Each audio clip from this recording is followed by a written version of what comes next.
ঠাকুমার সঙ্গে স্নানে গিয়ে জলে ডুবে মৃত্যু 7 বছরের ঈশিতার। পুকুরে স্নান করতে গিয়ে জলে ডুবে মৃত্যু হলো 7 বছরের শিশুকন্যা ঈশিতা মিত্রের। মর্মান্তিক ঘটনাটি ঘটেছে বিশ্বমুখী বিধানসভার মতাই কৃষ্ণপুর এলাকায়।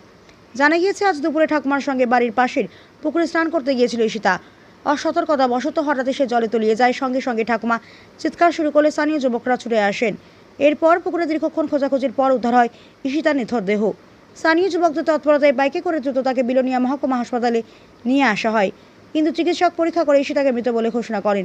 একরত্তি মেয়ের মৃত্যুর খবরে হাসপাতাল চত্বরে কান্নায় ভেঙে পড়েন বাবা মা, আত্মীয় পরিজন, এলাকাবাসীরা। ময়নাতদন্তের পর ঈশিতার দেহ পরিবারের হাতে তুলে দেওয়া হয়। 7 বছরের ঈশিতার অকাল মৃত্যুতে মতাই কৃষ্ণপুর এলাকা ও বিলোনিয়া হাসপাতাল চত্বরে শোকের ছায়া নেমে এসেছে। তো মানে পূজার দিকে তো সবাই মগ্ন। আচ্ছা, তো আবুরা মনে হয় কার লোকে পিসিদের কাকির লোকে ঠাকুমার সাথে বোধহয় পুকুরে গেছিল। ঠাকুমার সাথে স্নান করতে গেছিল। ঠাকুমার লোকে স্নান করে রাখা যেতেন পুকুরের গাড়ি। তো হঠাৎ করে দেখে যে ঠাকুমা মানে কোনো একটা কাজে মগ্ন আছিল বা কি ঠিক করতে পারি না। তো এরপর হঠাৎ করে দেখে যে মানে সাইডে নাই, বাচ্চাটা নাই, যেহেতু শুনলাম আর কি আমি।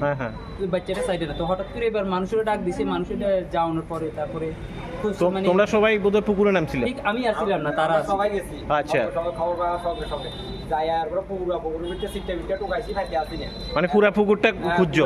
পুরো পুকুরে একবার খুঁজে হয়ে গেছে, ফাইতে আসি না। এরপরে সবাই কইতেছি আমি তো এমনি টোকাই ফাইতি না, এক কাজ কর, সব হাত ধরে গিয়ে তো লাইন ধরে টোকা। এরপর লাইন ধরে একদম উপরের থেকে নিচের দিকে আইসি ধরে না, নিচের দিকে যে ফাটটা আছে, ফাটটার থেকে 6-7 হাত মাঝখানে দিকে। এরপর জলের তলায় খুঁজে পাইছো?